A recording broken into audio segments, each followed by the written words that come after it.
वापस आया हूं आज आपसे बात करने के लिए। मैं Vivek Bindra, motivational speaker, leadership consultant और बिजनेस कोच। आज बात करूंगा छत्रपति शिवाजी के विषय में। मराठाओं के दिल में बड़ी गहरी जगह बनाई। 1630 में जन्म लिया। 19 फरवरी पिता शाहजी भोसले, मां जीजाबाई। पिता शाहजी भोसले तो उस समय मुगलों की सेवा में लगे हुए थे, जो ज्यादा उस समय अवेलेबल नहीं रहा करते थे। तो मां जीजाबाई जिन्होंने ज्यादा समय बिताया छत्रपति शिवाजी के साथ में। शिवाजी छोटा सा बच्चा, उसको बचपन से ही महाभारत से लेकर रामायण तक, रामायण से लेकर भगवत गीता तक और सारी पौराणिक कथाएं उनको सुनाया करती थी। असर क्या हुआ, छोटी उम्र से ही एक स्वाभाविक नेचुरल लीडरशिप शिवाजी के अंदर दिखने लगी। छोटा सा बच्चा, लेकिन वहीं पे मावल नाम की एक जगह, एक स्थान जहां पे कई गांव हुआ करते थे, जो पुणे के नजदीक था। आज का जो पुणे है ना महाराष्ट्र में, उधर ही मावल के पिछड़े और गरीब लोग, लेकिन वो उनमें साहस बहुत था। तभी शिवाजी ने देखा, 12-15 साल की उम्र में उसने देखा, वहां पे 3 साल उन जंगलों में वहां घूमता रहा, लोगों के बीच में रहा। तो उसने देखा ये लोगों में ताकत बहुत है, शक्ति बहुत है, पर ये अनगाइडेड मिसाइल है। एक दिन उसने सारे दोस्तों को और वहां पे गांव के कई लोगों को इकट्ठा किया और उनको क्या बताया कि मराठाओं को मुगलों के नौकर के रूप में जाना जाता है। और ये जो नौकर होता है ना, ये जो गुलामी है, ये एक मानसिकता है और कुछ नहीं है। It is a state of mind. इस गुलामी को तोड़ना है, मराठाओं को इससे बाहर निकलना है। तो ये निजामी शाह, आदिल शाह, इनके चंगुल से मराठाओं को पहली बार बाहर निकालने के लिए ये गांव वालों को उन्होंने तैयार किया। खंजर निकाला और अपना रक्त निकाल के काट के भगवान के शिवलिंग का रक्त अभिषेक कर दिया। और तभी इन्होंने ऐलान किया कि मैं स्वराज यात्रा निकालना चाहता हूं। ये स्वराज यात्रा, ये क्या कहते हैं, गुलामी एक मानसिकता है। क्या है? एक मानसिकता है। आप गुलाम अपनी मानसिकता के कारण है। और वहां पे गुलामी की मानसिकता से मराठाओं को निकाल के खड़ा करने के लिए, अब टीम तो छोटी थी, मैन पावर थी नहीं, रिसोर्सेज थे नहीं, उतने फंड्स थे नहीं, उतनी पीछे से सपोर्ट और ताकत और कोई अलायंस अभी तक था नहीं। तो शुरुआत बहुत इंटेलिजेंटली, देखिए ये जो थे ना, ये व्यक्ति छत्रपति शिवाजी, सारे सुनिए, भारत को पता होना चाहिए, छत्रपति शिवाजी एक कंबाइंड अवतार मान सकते हो आप, महाराणा प्रताप के शौर्य और उनकी ताकत और उनके साहस का, और कौटिल्य चाणक्य पंडित की उनकी बौद्धिक शक्ति, उनकी बुद्धि और उनकी कुटिल नीतियों का, ये कंबाइंड अवतार थे। तो ये क्या करते हैं, छापा मार युद्ध करते हैं, द्विकंटक नीति के साथ जाते हैं। इसको क्या बोलते हैं, गोरिल्ला वॉरफेयर। और गोरिल्ला वॉरफेयर इसे कहते हैं गनीमी कावा। छोटी उम्र के अंदर इतना इंटेलिजेंस, इतना इंटेलिजेंस। गनीमी का मतलब क्या है, दुश्मन, और कावा मतलब उसको बेवकूफ बना के हराने की टैक्टिक्स।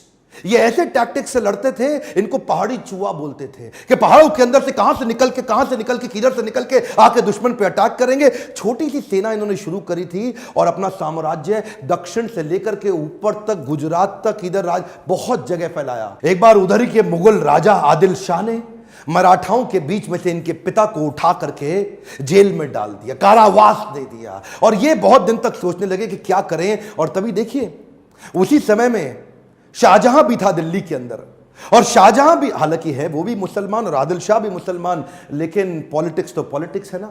तो मुगल राजाओं को उन्होंने आपस में कैसे भिड़वाया, उधर उनको सपोर्ट और अलायंस की बात करी। इतने मास्टर अलायंस के मामले में, कब कहां किससे अलायंस बिल्ड करना। शाहजहां को बोले कि आप इस पर इंफ्लुएंस डालो, ये मेरे पिता को छोड़े, और शाहजहां उनकी बात मान गए।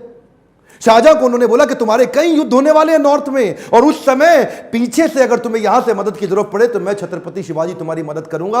इसको बोलो आदिल शाह को मेरे पिता को छोड़े। छुड़वा दिया। छत्रपति शिवाजी, इनके लिए युद्ध जीतना जरूरी था, लड़ना भले ही जरूरी ना हो। कई बार तो ये लड़े बिना भी युद्ध जीत जाते थे, यही तो इनकी चतुराई थी। इसे क्या कहते हैं, सामने वाला सरेंडर कर देगा स्वॉर्ड निकाले पहले, स्वॉर्ड निकालने से पहले, surrender before the sword comes out. इनकी बुद्धिमत्ता क्या थी कि ये एनिमी से अलायंस क्रिएट कर लेते थे। जो इन्हें बर्बाद करने आता था वही इनको आबाद करके जाता था। पोर्टफोलियो डाइवर्सिफिकेशन में बड़े मास्टर थे। ये नहीं कि एक ही जगह लगे रहे, साथ साथ पैरेलल लीडरशिप बिल्ड करते थे। उधर कोंकण कोस्टलाइन के पास में, जो आज का गुजरात है, महाराष्ट्र है, आज का गोवा है, आज का नीचे तक कर्नाटक है, ये पूरी कोस्टलाइन पे इन्होंने एक नेवी बिल्ड करी, नेवी की सेना, समुद्री सेना को तैयार किया। एक्चुअली छत्रपति शिवाजी को फादर ऑफ इंडियन नेवी भी बोला जाता है। और एक और बात आप सीखते हैं, preparation of scenario analysis. Scenario analysis का मतलब क्या है, आने वाले समय में सिनेरियो ए होगा तो मैं ऐसे लड़ूंगा, बी होगा तो ऐसे लड़ूंगा, सी होगा तो ऐसे लड़ूंगा। सिनेरियो की तैयारी पहले रखनी चाहिए। उस समय वहां का तानाशाह आदिल शाह, जो उस समय तक शिवाजी से बहुत तंग आ चुका था, बहुत परेशान हो चुका था। इन्होंने अपने सबसे बड़े सेनापति, सबसे चीफ जनरल अफजल खान को भेजा कि अफजल खान इसको खत्म करके आओ किसी तरीके से। अफजल खान जानता था शिवाजी एक ईमानदार आदमी है, तो उसको एक प्रपोजल भेज दिया, शिवाजी मैं तुमसे अकेले मिलने आऊंगा, संधि करना चाहता हूं, अकेले मिलोगे मुझसे? शिवाजी बोले ठीक है, अकेले मिल लेते, मुझे कोई समस्या नहीं। अफजल खान ने बोला नियम यह है, ना तुम्हारे पास कोई सेना, ना मेरे पास कोई सेना, मैं भी अकेला, तुम भी अकेले, ना तुम्हारे पास कोई अस्त्र शस्त्र, ना मेरे पास कोई अस्त्र शस्त्र। अफजल खान जानता था छत्रपति शिवाजी एक बड़े ईमानदार व्यक्ति हैं, हां बोल देंगे तो ऐसे ही बिना शस्त्र के खड़े भी हो जाएंगे। उनसे 2.5 गुना लंबा चौड़ा अफजल खान आकर के गले मिलने लगा शिवाजी से। अब छोटे से शिवाजी और पीछे से खंजर निकाल करके पीठ में घुसा दिया। प्रिपेयर्ड थे पहले ही, शिवाजी पहले ही प्रिपेयर्ड थे। एक ऐसी लोहे की उन्होंने बुलेट जैकेट पहनी होती, पावरफुल, उन्होंने ऐसी जैकेट स्टील के अंदर बना रखी थी जिससे कितने भी खंजर डालो अंदर घुसे नहीं, लेकिन दिखाई नहीं पड़ता था। वो जानते थे कि ऐसा हो सकता है, ईमानदारी पूरी रखते लेकिन प्रिपरेशन भी रखते। इसको बोलते हैं सिनेरियो अगर सी निकल आया तो उसकी प्रिपरेशन भी रहे। हाथ पीछे से खींचा और उनका सिंह नख बाहर निकल आया, और वो जो सिंह नख नाम का उनका जो चाकू होता है ना, वो चाकू शेर के पंजे जैसा इतना सॉलिड कि उसको घुसाया पेट में। अफजल खान का किडनी वहां से बाहर निकाल दी फाड़ के, और यहां रुके नहीं, इसको मारते ही अब इसकी सेना का पूरा मनोबल तोड़ दिया, उनकी मानसिक दिशा को कमजोर करके उनका प्रतापगढ़ किला जीत गए। सबसे बड़ी लर्निंग एक और है, पहले तो प्रिपरेशन रखो पूरी वर्स्ट के लिए, और उसके बाद अगर जीत गए या हार गए उसको अपने ऊपर हावी मत होने दो, अगले के लिए चालू कर दो। अभी इतनी बड़ी जीत मिली कि ये नहीं कि मतलब अब जाके बैठ के आराम करें जी, बहुत बड़ा किला जीत गए, बहुत बड़ा किला जीत गए। 18 दिन के अंदर अगला किला पनहल का, फोर्ट ऑफ पनहल, उसको भी कैप्चर कर लिया। अच्छा, एक हारने का उदाहरण भी देखिए, मिर्जा राजा जयसिंह उस समय हुआ करते थे। अब इन्होंने मुगल लोगों ने राजा जयसिंह को मिर्जा बना लिया था, अपने साथ जोड़ करके अपनी सेना में ले लिया। एक दफा मिर्जा राजा जयसिंह ने इनको एक युद्ध में हराया और इनसे पुरंदर की ट्रीटी साइन करा ली। पुरंदर की ट्रीटी साइन कराते वक्त इनके 23 किले इनसे छीन लिए गए, और 23 किले अब इनके हाथ से निकल गए। वो उनके लिए हार थी, हाँ हार थी, लेकिन हारने के बाद भी नहीं रुकते। ये क्या किया, come on bounce back, come on, क्या याद है ना आपको, बाउंस बैक। और कैसे बाउंस बैक किया, पुरंदर की संधि में 23 किले हाथ से निकल गए, हाँ निकल गए, लेकिन रुकना तो है नहीं। अगले कुछ सालों के अंदर 23 किले हारे पर 360 किले और जीत गए। 360 किले इन्होंने जो फोर्ट होते हैं ना, कई मैंशन, एक के बाद एक के बाद। इनकी लड़ाई किसी भी प्रकार से किसी धर्म के अगेंस्ट नहीं थी, इनकी लड़ाई थी मराठाओं की रक्षा करने के लिए।